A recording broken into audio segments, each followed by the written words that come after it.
What's up, everybody, and welcome back to the channel. We are diving right back into our epic saga with part 4 of What If Issei Joined the Citri Peerage. Last time, we left off on one hell of a cliffhanger. After surviving the Chaos Brigade's assault on the Three-Faction Summit, proving his worth to Sona's terrifyingly logical parents by saving the Yaokai princess in Kyoto, and forging a powerful new alliance, Issei's brief moment of peace was shattered. The All-Father of the Norse pantheon, Odin himself, crashed the party with a dire warning. His insane, apocalyptic son, Loki, is here in Japan to murder him and kickstart Ragnarok. Well, in today's chapter, the god of mischief is done playing games, and the battle to save the world begins right now in Kyoto town. Sona's brilliant strategic mind will be pushed to its absolute limit as she's forced to deal with the chaos of not one, but two feuding gods. The question is, can Issei and the combined forces of the Citri and Gremory peerages possibly stand against a full-powered, hostile deity? What legendary weapon of impossible power will our perverted hero have to wield when the boosted gear just isn't enough? And how in the world do you handle a houseguest who is both the king of Asgard and the world's biggest lecher? Get ready for a divine beatdown of epic proportions, because the battle against Loki starts now. The world outside the conference room windows erupted into a chaotic spectacle of violet and green light. The entire school building groaned under the force of a dozen simultaneous magical explosions, and the defensive barrier Sona had meticulously crafted flickered violently, threatening to shatter. The three faction leaders rose, their own immense powers flaring to life.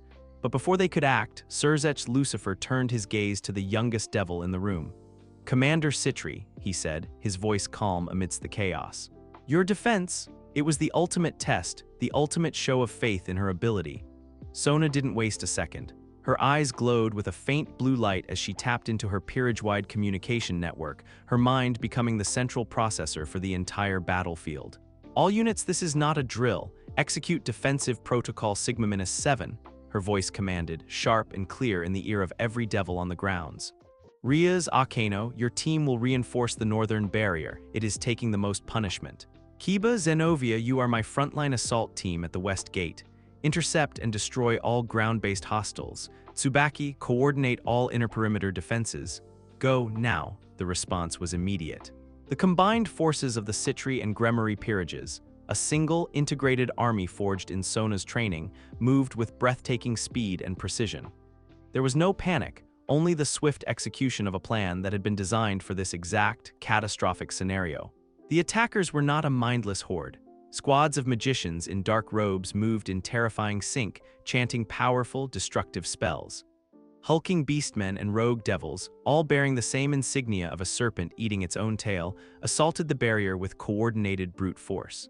"It's the Chaos Brigade," Azazel's voice noted grimly over the command channel he'd been patched into. "Damn it, they're far more organized than I anticipated. They're targeting the harmonic stress points in your barrier, Sona. They've done their homework."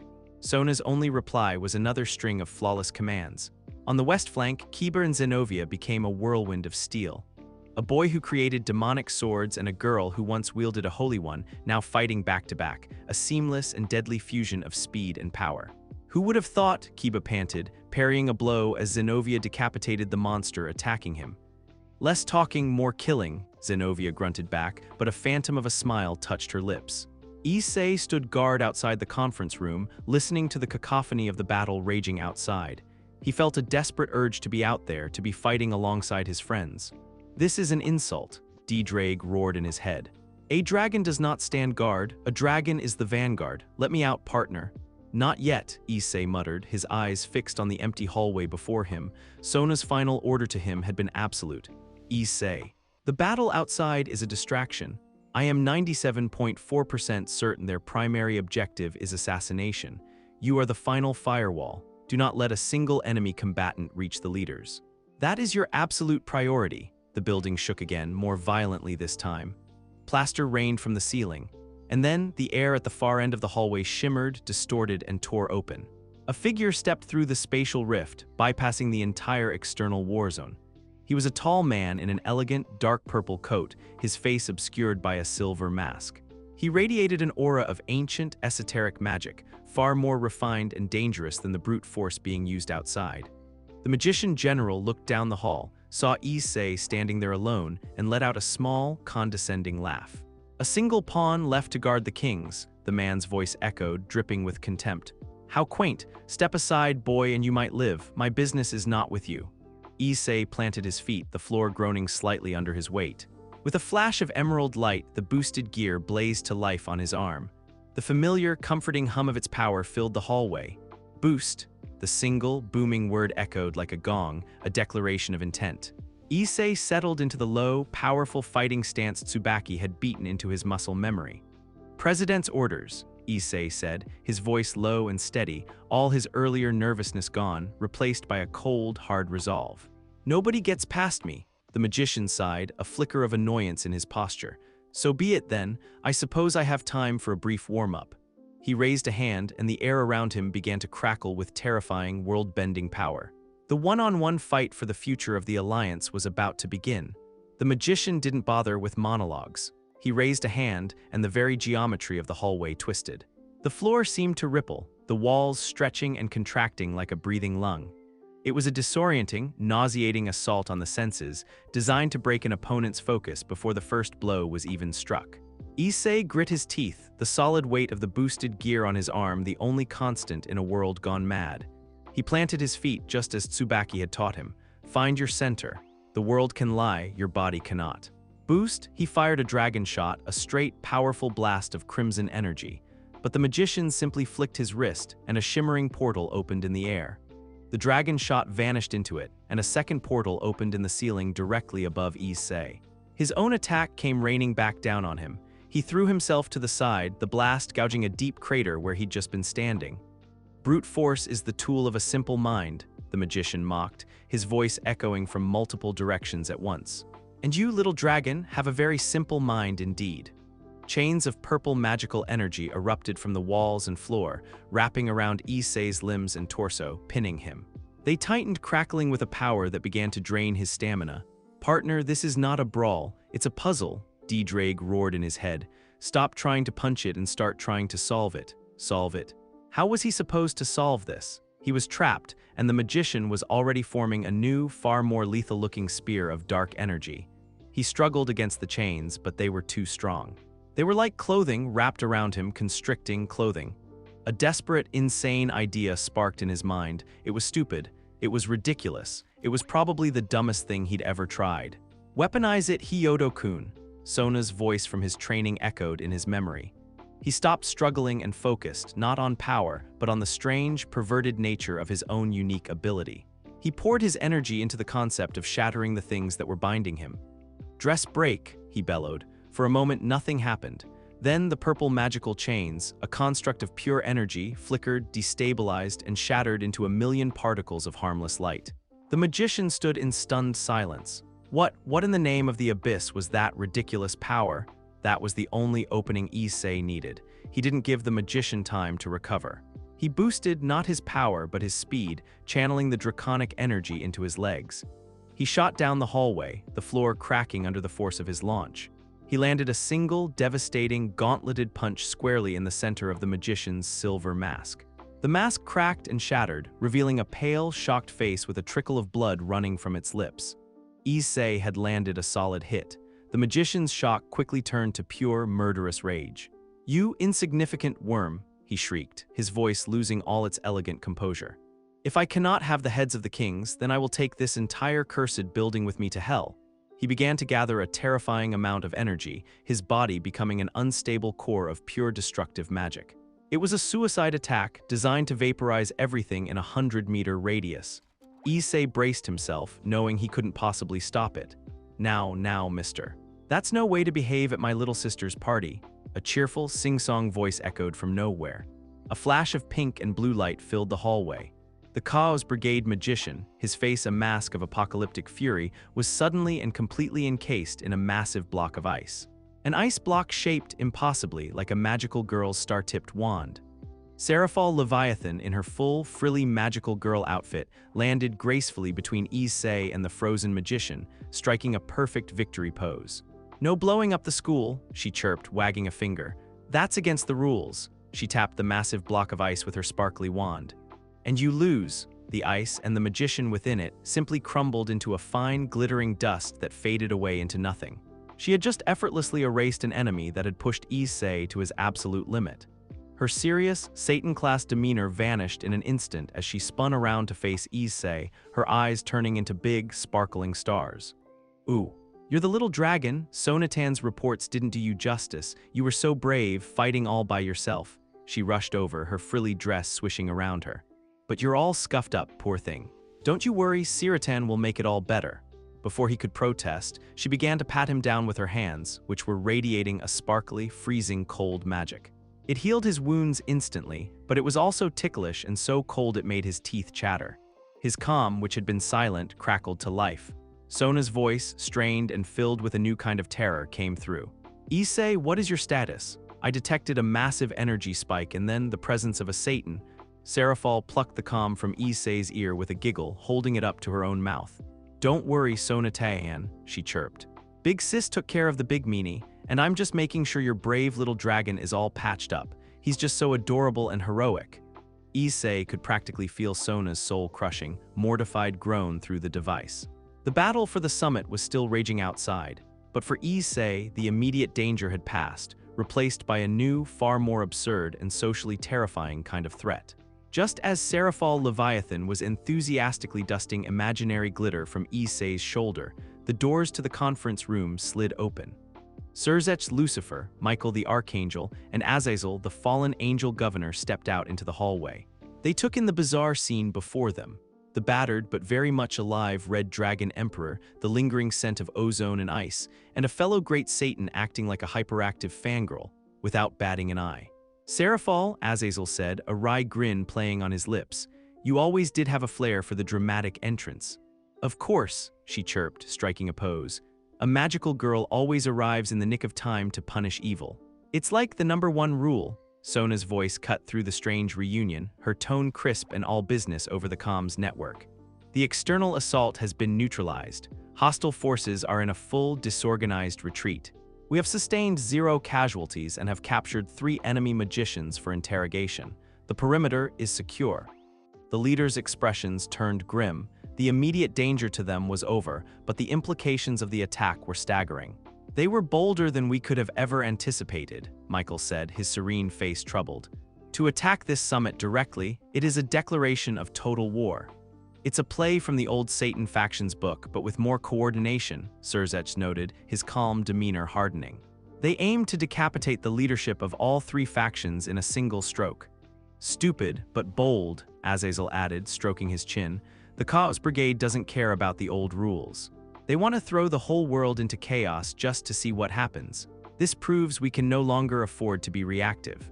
The 3 most powerful beings in the world stood in a hallway of a Japanese high school, their brief attempt at peace talks shattered.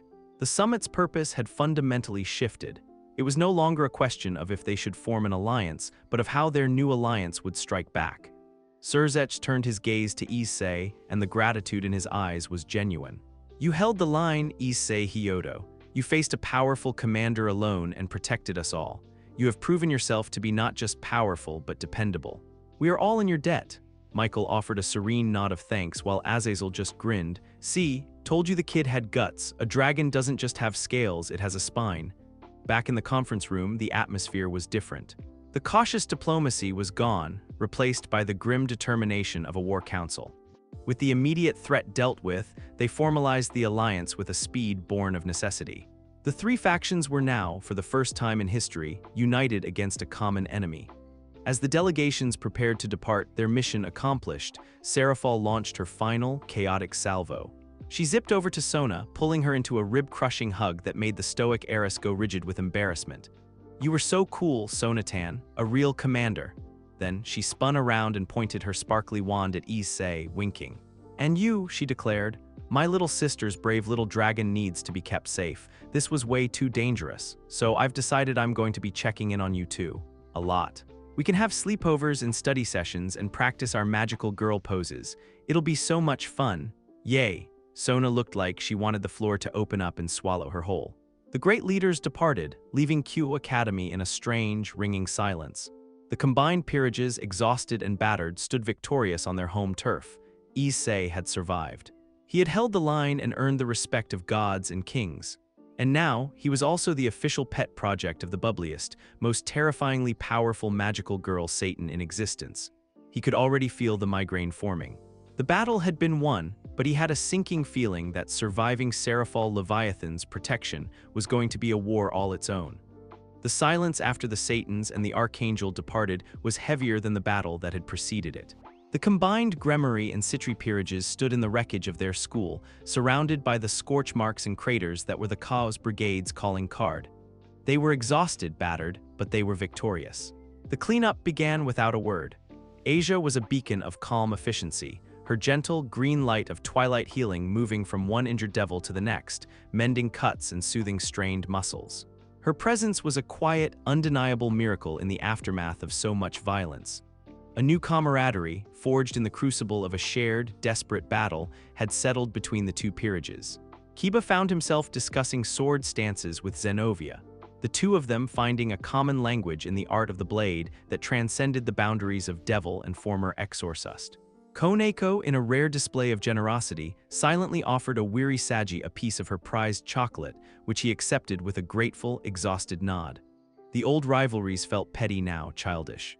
Later, in the slightly less destroyed student council room, Sona held a final debriefing with her team.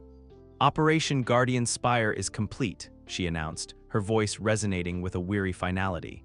Despite a direct assault by a previously underestimated hostile force, the primary objective, the successful formation of the three-faction alliance, was achieved.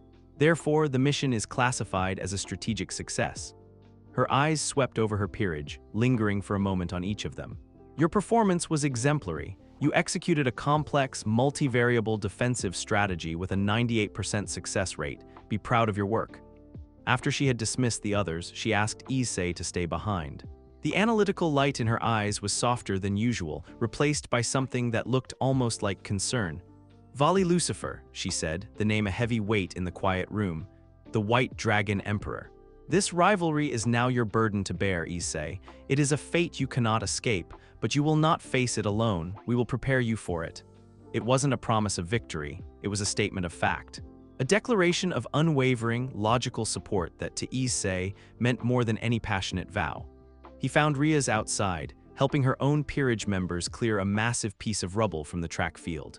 She saw him and offered a tired but genuine smile. Her approach to him had changed. The overt, playful seduction was gone, replaced by a quiet, steady companionship. "Quite a mess, isn't it?" she said, levitating a chunk of concrete out of the way. "Yeah," he replied, helping her move it.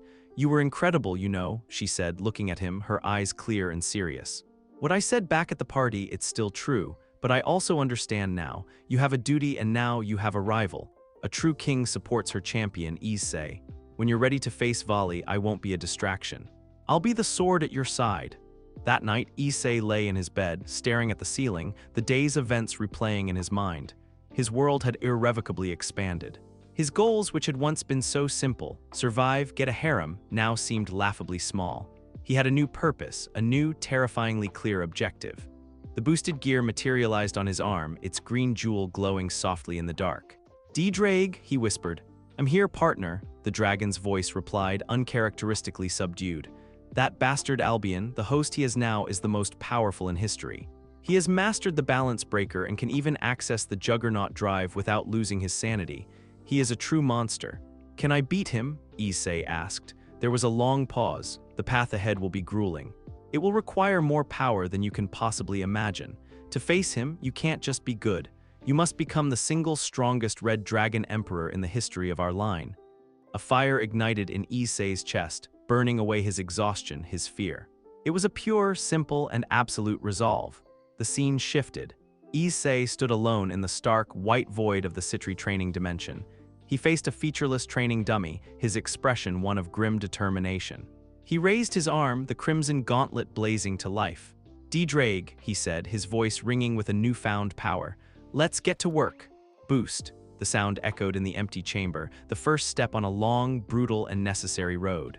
He was no longer just a pawn. He was a dragon preparing for his fated battle, and he would not fail.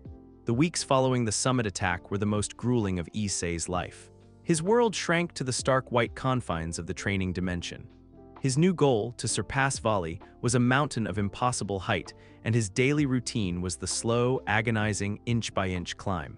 Mornings were spent in brutal 3-on-1 sparring sessions against Kiba, Zennovia, and Tsubaki, a relentless crucible designed to forge his instincts into a sharp, defensive edge. Afternoons were spent with Sona, who drilled him on demonic theory and battle strategy until his brain felt like mush. Evenings were spent in a deep meditative state with DxD, trying to tame the raging inferno of the balance breaker, learning to summon it in short, controlled bursts rather than waiting for a desperate, emotional explosion. He was getting stronger. Every day he was a little faster, a little smarter, a little more in control, but it was never enough. The break in the routine came without warning. Sona summoned him to her office, her expression more serious than he had seen it since the Chaos Brigade's attack. "I have received a formal communication from the capital," she said, her voice betraying no emotion. "A summons. From my parents, Lord and Lady Citri." Issei blinked. Okay. They wish to meet you, Issei Hyodo," she continued, her gaze intense. "They wish to formally assess the Red Dragon Emperor who now serves under the banner of their daughter. This is not a casual visit, it is a political evaluation." She stood up, pacing behind her desk. "As the host of the boosted gear, you are now considered one of the single greatest assets of the House of Citri. Your performance, your behavior, your very demeanor during this visit will be subjected to intense scrutiny. You are no longer just representing yourself. You are representing my judgment as a king. If you fail to meet their expectations, it could severely damage my standing within my own clan. The political stakes are considerable." The pressure of her words felt heavier than any physical weight he'd ever lifted. The next 12 hours were a special kind of hell. Sona's idea of preparing him for a high-class political meeting was predictably academic. "I have uploaded a 400-page manual on Citri clan history, etiquette, and formal address to your data slate," she announced. "There will be a verbal quiz during our journey."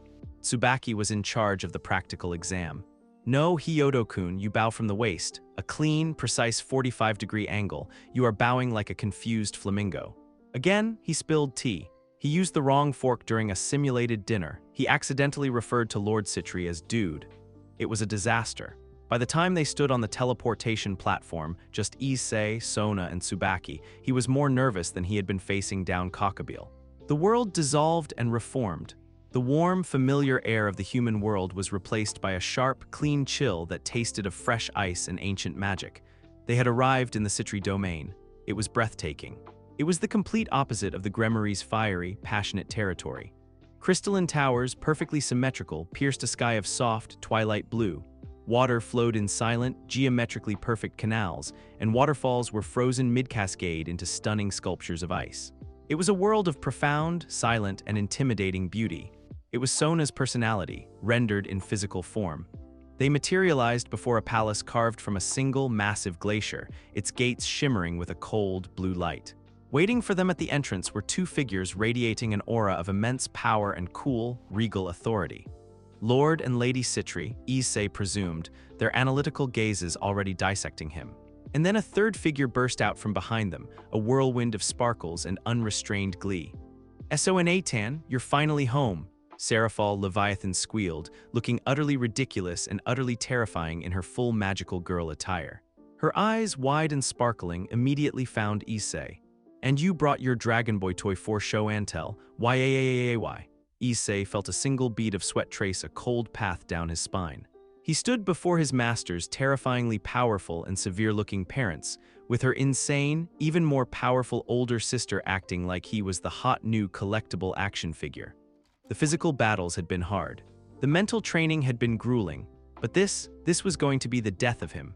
Seraphal's gleeful shout echoed off the crystalline walls of the palace entrance. She zipped forward, a blur of pink and sparkles, and threw her arms around a horrified Issei before he could even begin his painfully rehearsed bow.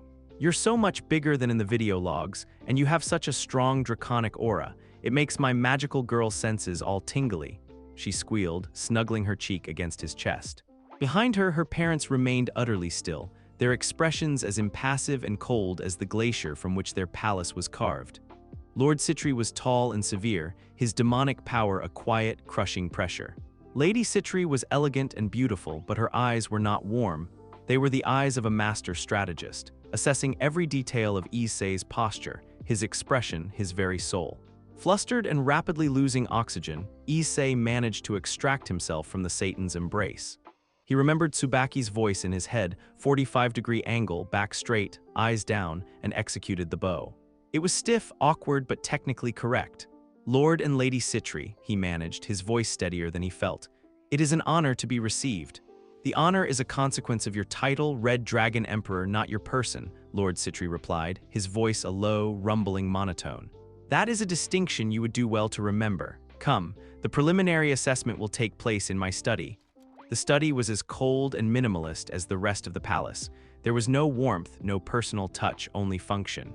Issei and Sona sat on one side of a large, obsidian desk. Her parents sat opposite, a pair of regal, intimidating judges.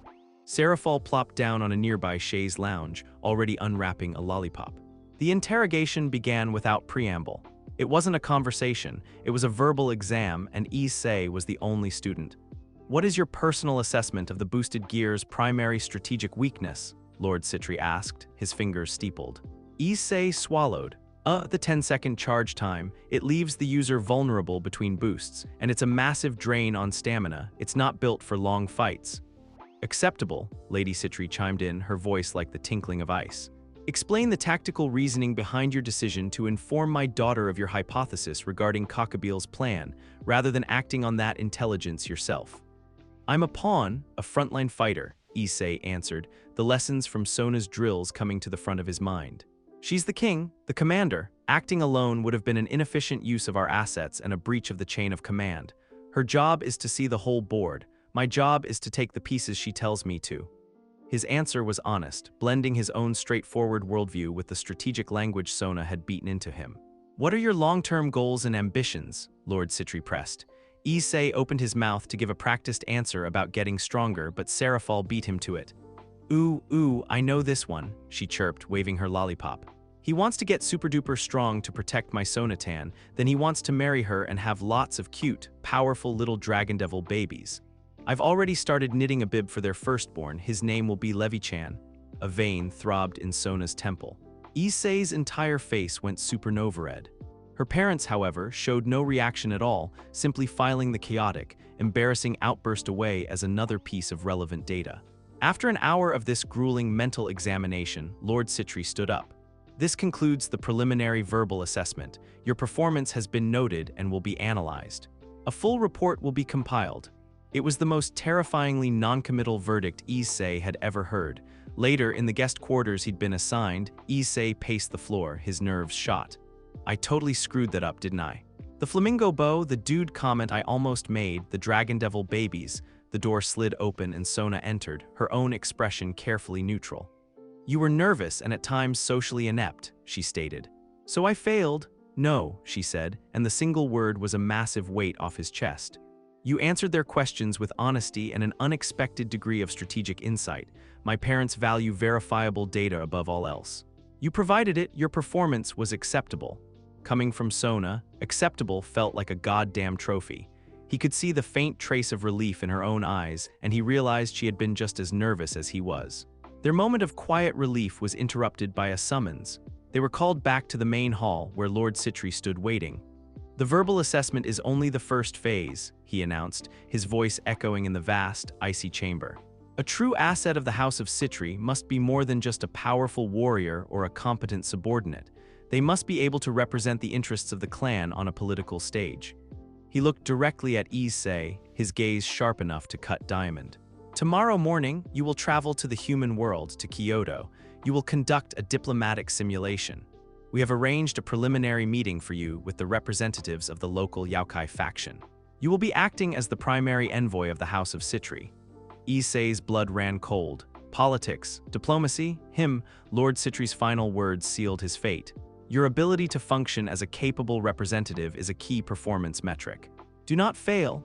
The pre-mission briefing was a high-speed crash course in 1,000 years of Yaokai culture and diplomatic protocol, all of which Sona expected Issei to absorb in under an hour.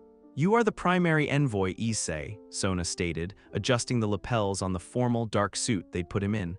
I will function as your political advisor. Tsubaki is our head of security. You will lead the introductions and present our opening statement. I will handle the finer points of the negotiation. And she fixed him with a stare of lethal intensity. You will not, under any circumstances, mention, allude to, or activate any of your more lewd abilities. This is a mission of subtlety and respect. Can you manage that?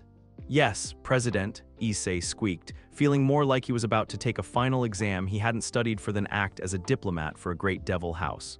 The teleportation circle whisked them away from the cold, orderly ice of the Citri domain and deposited them in a world of vibrant, chaotic life. They stood in a serene bamboo forest, the air thick with the smell of damp earth, ancient wood, and a wild, primal magic that felt far older than the structured power of the underworld. They were not alone. Waiting for them was a delegation of women in beautiful, traditional kimonos, distinguished by the elegant fox ears twitching atop their heads and the multiple, swishing tails they all possessed. They were Kitsune, the honor guard of the Kyoto Yokai. The leader, a stunning woman with 3 swaying tails, gave them a graceful bow. "Welcome, emissaries of the House of Citri," she said, her voice a musical chime. "We have been expecting you. I am called Iame. The path to the mistress's shrine is veiled to the unworthy. Tell me, dragon wielder, what is the sound of one hand clapping?" Issei froze. A fucking Zen cone? It wasn't in the briefing manual. He was about to stammer out some stupid answer when Sona's voice came, cool and quiet, through his hidden comms device. "It is a trick question designed to test your temperament. Do not attempt to answer it logically.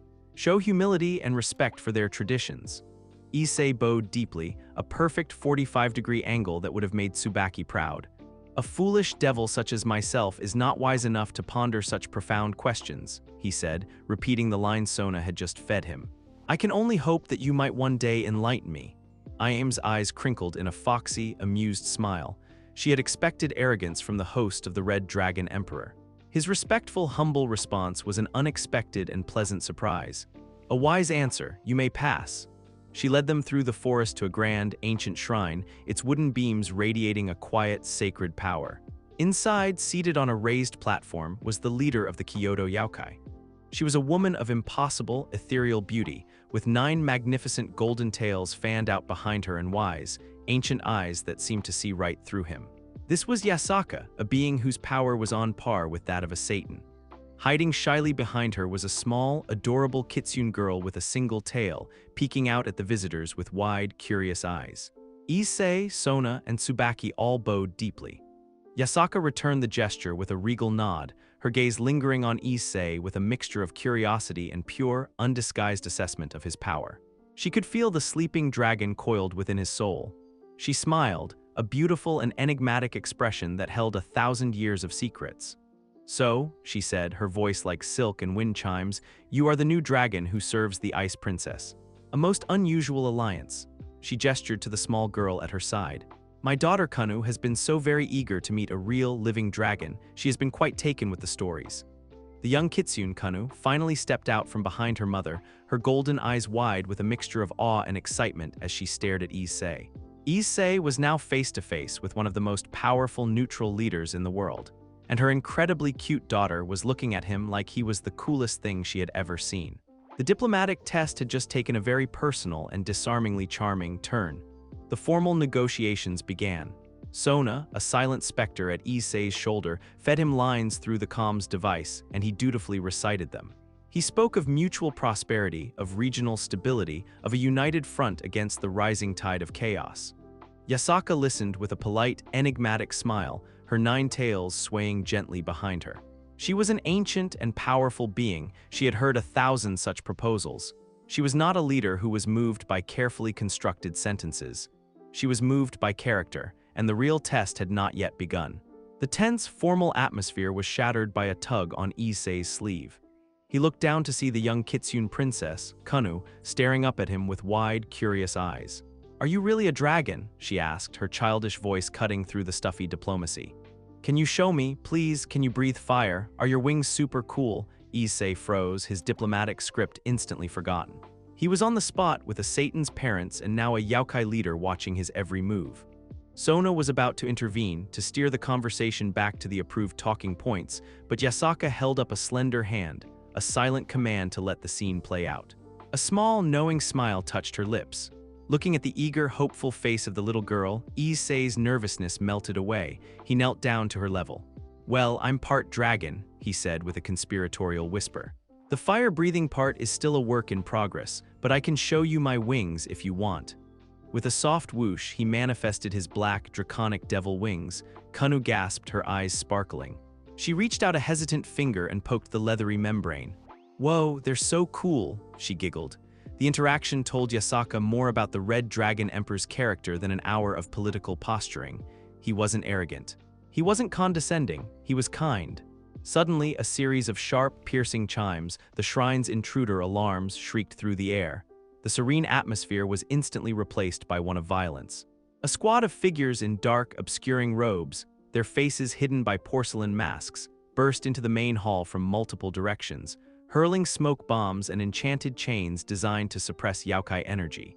The Kitsune Honor Guard sprang into action, forming a protective wall around Yasaka. Yasaka herself rose, her 9 tails igniting with a furious golden aura, but the attackers were skilled and their goal was clear. In the ensuing chaos, one of the masked figures broke through the line, making a direct grab for Kanu. Sona's mind was already running a dozen tactical scenarios. Intervention is politically risky. Observe and await a clear advantage. Issei didn't have a tactical bone in his body. He had one single overriding instinct. Kid in danger. Partner, the child, DxD roared in his head. Before Sona could even issue a command, Issei was moving. He boosted his speed, a blur of motion that intercepted the kidnapper just as his hand was about to close on Kanu's shoulder. Issei tackled the figure, sending them both tumbling across the polished wooden floor. He found himself facing 3 of the masked assailants who were now focused entirely on him. "Get the girl," one of them snarled. Issei planted himself firmly between them and the terrified, crying Kanu. He didn't have time to summon his armor. One of the attackers lunged, a short blade coated in a sickly green energy aimed at the Kitsune princess. Issei moved without thinking, blocking the blow with his own body. The blade sliced across his chest, a searing line of pain. He roared, a sound of pure protective fury. The boosted gear blazed to life on his arm, the green jewel glowing with an emerald inferno. Boost, the wave of power that erupted from him sent the attackers stumbling back. He stood over the small, trembling girl, his own blood dripping onto the floor, his eyes blazing with a draconic crimson light. Tsubaki was at his side in an instant, her mirrors shimmering into existence. The Kitsune Guard, seeing his selfless act, reformed their line around him, their respect for the young devil now absolute. And behind them all, Yasaka's power flared to an apocalyptic level. Her golden eyes were narrowed into furious slits, her 9 tails lashing through the air like whips of pure, divine energy. She looked at the devil who had just bled to protect her child, a profound, undeniable respect in her gaze. Then she looked at the terrified attackers who had dared to threaten her daughter. "You dare," she whispered, her voice a low, terrifying promise of utter annihilation. The diplomatic simulation was over. The real battle had just begun. And Issei Hyodo, by acting on nothing more than pure heroic instinct, had just passed his test with flying colors. The would-be kidnappers realized their mistake a fraction of a second too late. Yasaka, the 9-tailed fox of Kyoto, was no longer a polite, regal diplomat. She was a mother whose child had been threatened, and her power, unleashed, was not a weapon, it was a force of nature. She didn't shout or launch blasts of energy. She simply raised a hand, and the ancient wood of the shrine floor groaned, bursting upward as massive, writhing roots erupted to entangle the masked intruders. Golden chains of pure yaojutsu materialized from the air, binding them completely. The air shimmered, and the attackers began screaming, caught in a waking nightmare as Yasaka's illusions tore their minds apart. The battle was over in less than 10 seconds, a silent, terrifying display of absolute domination. With the threat neutralized, the first thing to break the silence was the sound of small, frantic footsteps. Kanu, tears streaming down her face, didn't run to her all-powerful mother. She ran straight to Issei, wrapping her arms around his leg in a desperate, grateful hug. "You saved me, Mr. Dragon," she cried into his trousers. "You got hurt." Only then did the adrenaline begin to fade, and Issei became aware of the searing pain in his chest where the poisoned blade had cut him. He grunted, stumbling back a step. Before Asia could rush forward with her own healing, Yasaka was there. She knelt before Issei, her expression one of deep, profound gratitude. "Hold still, brave dragon," she whispered. She placed her hand over his wound. A warm, golden light, smelling of sunshine and ancient forests, poured into him. The pain vanished, the wound sealing instantly, leaving no trace of a scar. It was a healing far more powerful and vitalizing than anything he had ever felt. "The blood you have shed for my daughter will not be forgotten," Yasaka said, her golden eyes meeting his. "The House of Citri sent us a diplomat, but a hero arrived in his place." She rose to her feet and addressed Sona, her formal, enigmatic demeanor gone, replaced by a warm, unwavering sincerity. "President Citri," Yasaka declared, her voice ringing with authority, "the Kyoto Yokai do not forget their debts. Consider your proposed alliance accepted. More than that, consider us your friends. As long as I rule here, the Red Dragon Emperor and all who are loyal to him will have sanctuary and support in these lands." Sona, for the first time in Issei's memory, was visibly stunned into silence. Her meticulous plan for a tentative trade agreement had been completely derailed by a chaotic, violent assault. And the result was a full-blown political and military alliance, a prize far greater than anything she had dared to calculate. She looked at Issei, the impulsive, perverted, and utterly unpredictable variable in all her equations, and was forced to confront a new truth. Sometimes, the most illogical action yielded the most logical reward. "We are honored by your friendship, Lady Yasaka," Sona managed, recovering her composure. "The honor is ours," Yasaka replied with a foxy smile. "And as a sign of our new bond, and to ensure the continued safety of our mutual interests, I will be assigning one of my most trusted retainers to act as a permanent liaison in Kyoto town." She gestured to Iame, the three-tailed kitsune who had first greeted them. Iame stepped forward and bowed deeply to Sona, but her mischievous eyes were fixed on Issei. "I shall look forward to serving the interests of Kyoto," Iame said, her voice a purr, "and to personally ensuring the well-being of our new hero." The implication was as clear as it was tantalizing. Their mission, the diplomatic simulation, was a resounding, spectacular success. As they prepared to depart, Kanu gave Issei another fierce hug. "You have to promise you'll come back and play, Mr. Dragon. Promise." "I promise," Issei said, ruffling her hair. As the teleportation circle whirled to life, whisking Issei, Sona, Tsubaki, and their new kitsune liaison away, Issei felt a profound sense of accomplishment. He had been sent on a test of politics and manners, and had passed it by getting into a fight and bleeding for a child. He had won a powerful new ally for the House of Citri, exceeded his master's parents' wildest expectations, and was returning with a beautiful, clever fox girl who was now, apparently, his handler. He glanced at Sona, who was watching him with a complex, unreadable expression of pride, exasperation, and something else he couldn't yet name. He was beginning to realize that in her world of cold, hard logic, he was the chaotic variable that made it all work. The teleportation was a jarring shift, from the ancient, living warmth of the Kyoto shrine back to the cold, silent, and intimidating grandeur of the Citri Palace. They materialized in the Grand Hall to find Lord and Lady Citri waiting for them, exactly as they had left them. Seraphal was there too, bouncing on the balls of her feet with unrestrained excitement. Their expressions were unreadable, their powerful auras giving nothing away. They had clearly observed the entire event. Issei's heart hammered in his chest. The diplomatic simulation had gone completely off the rails. He'd failed to follow protocol, gotten into a fight, and nearly got himself killed. He prepared himself for a cold, clinical dressing down. Lord Citri stepped forward, his severe gaze fixed on Issei. The assigned mission parameters were to engage the Kyoto Yokai in a diplomatic simulation with the goal of establishing a preliminary trade agreement. He began, his voice a low, emotionless monotone. "You failed to adhere to the established protocol." Issei flinched. "Here it comes." "Instead," Lord Citri continued, "you engaged an unknown number of hostile combatants from the Chaos Brigade, sustained personal injury, and acted not on strategic instruction, but on raw emotional impulse." Sona's face was a perfect porcelain mask, but Issei could sense her tension. "The result of this catastrophic failure in protocol," Lord Citri paused, letting the silence stretch for an agonizing moment, "was the single greatest diplomatic victory for the House of Citri in the last century." Issei's brain short-circuited. "Wait, what?" For the first time, Lord Citri's voice contained a sliver of something other than ice. It was respect. "You forged a full political and military alliance where we sought a simple trade route. You have proven that you are more than a weapon or a pawn. You are a strategic asset capable of inspiring loyalty and forging alliances through strength of character, not just strength of arms. You have exceeded all conceivable performance metrics." He gave a stiff, formal bow. "You have our approval, Issei Hyodo." Lady Citri, her expression softening for the first time, offered a rare, genuine smile. "You have done well by our daughter, thank you."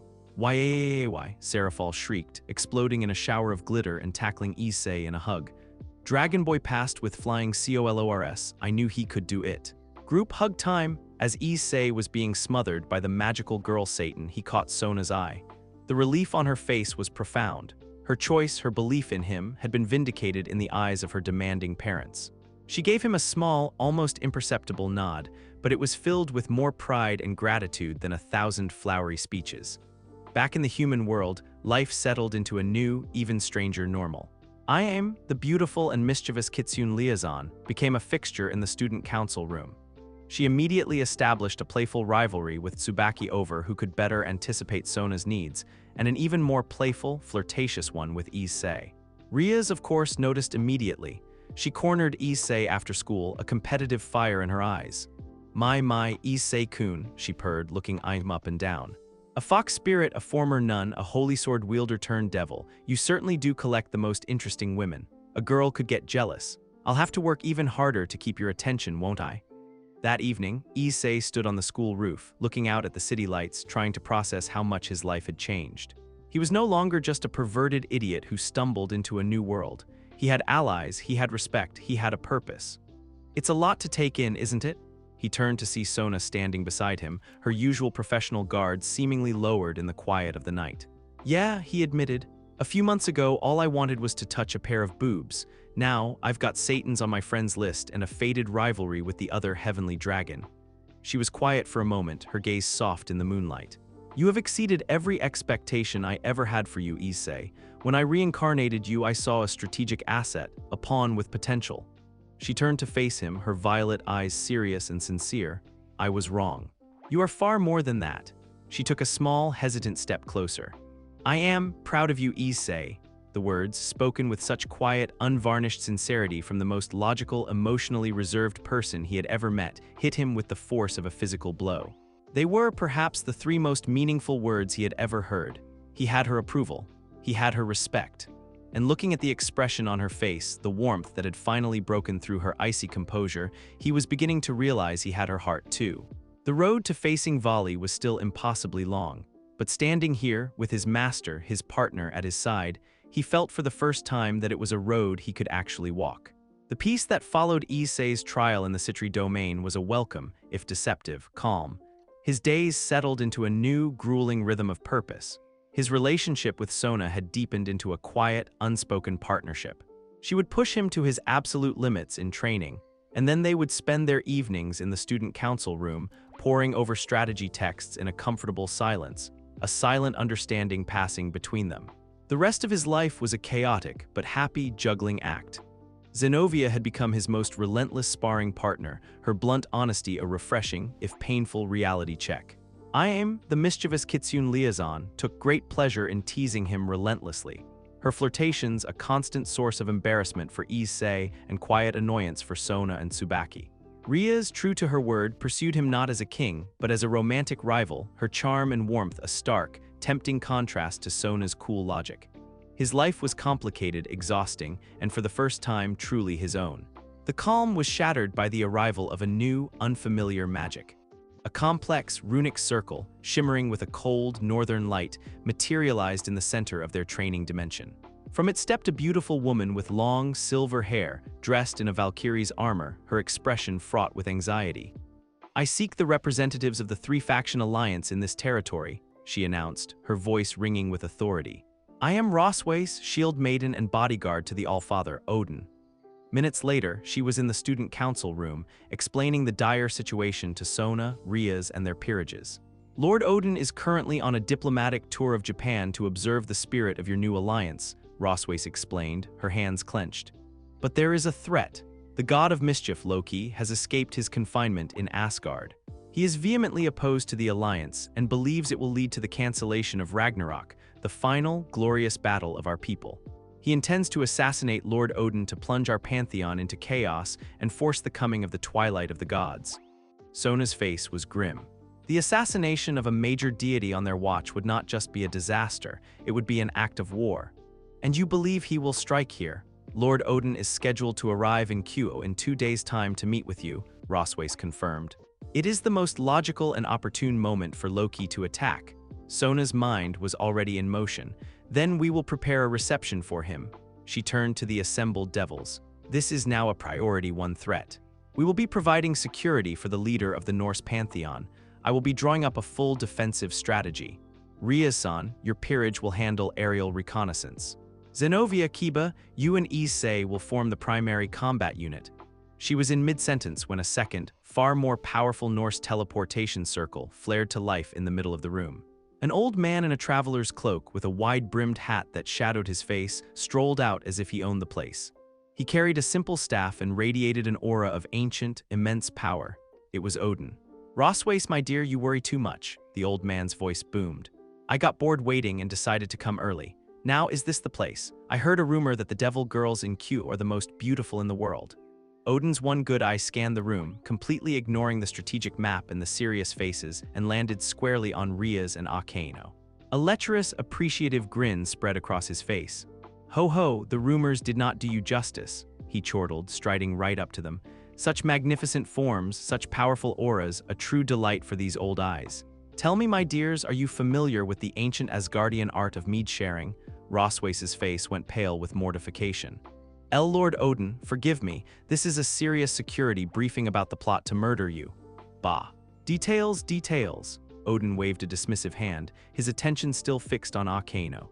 "A man my age must prioritize his pleasures."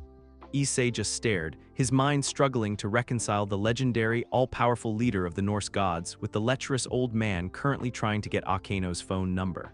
Sona's eyebrow had begun to twitch, a sure sign that her carefully constructed plan was already being assaulted by a variable she hadn't accounted for: divine horniness. "A magical girl Satan and now a perverted grandpa god," DxD grumbled in his head. "Partner, we have the worst luck with allies." The mission was clear. They had to protect the Allfather of Asgard from his insane, apocalyptic son. But looking at the scene before him, Issei had a terrible feeling that protecting Odin from himself was going to be the bigger challenge. And with one final, thunderous blow, the god of mischief is defeated, Ragnarok is averted, and the world is saved once again. Issei Hyodo, the boy who was once a simple pawn, has now become a legend in the underworld, the Red Dragon Emperor who is worthy of wielding Thor's hammer, Mjolnir. This arc was a massive turning point for the entire team. They faced down a god and won, not just through Issei's power, but with Sona's brilliant strategy and the flawless teamwork of two formerly rival peerages. Issei now has the respect of gods and Satans, and the bonds he shares with his allies, especially the quiet, growing affection from Sona and the passionate, friendly rivalry with Rias, have never been stronger. But as we all know, a victory in this world is just the prelude to the next, even deadlier battle. As Sona discovered from the captured Chaos Brigade mages, their enemy is not resting. New intelligence points to their next target: the reclusive, ancient, and dangerous vampire factions in Romania. So what do you think is next for our heroes? Can Sona's logic and Issei's chaotic heroism work in the decadent, politically charged courts of the vampires? What new allies, enemies, and beautiful new rivals for Issei's affection await them in the land of eternal night? Let me know all your theories in the comments below. If you enjoyed this divine throwdown, please smash that like button, subscribe for more, and ring that notification bell so you don't miss a second of the action. Thanks for watching, and we'll see you in part 5 as we dive into a world of blood, ice, and politics.